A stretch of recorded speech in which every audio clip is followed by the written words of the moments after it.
Hi YouTube, welcome to a Budgie Boys vlog.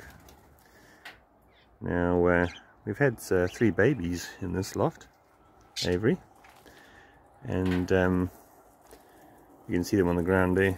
So Dad is the yellow Budgie, the Latino, and Mum is the green show Budgie, just in the background there in the center of the picture right now. So yeah, just before winter, all the 3 kitties were born. And we've also got 2 zebra finches in here as well. Got a little basket nest up top there. Just a pair of them as well. But yeah, having a great time in here this morning with a bit of grass seed. There's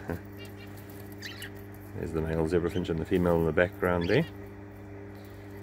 They have a bit of a hard time keeping their nest intact because the budgies keep pulling all the stuff out of it, unfortunately. But such is life.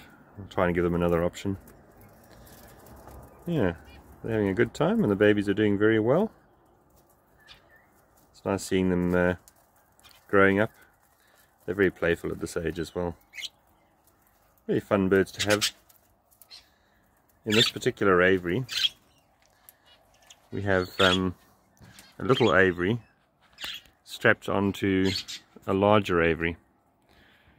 So this is, I'll call this the viewing deck, so they can see the wild birds, in this case the lorikeets, eating on the bird feeder. They get wet bread in the mornings. Normally I have quite a lot more of them. Fed them a bit late today.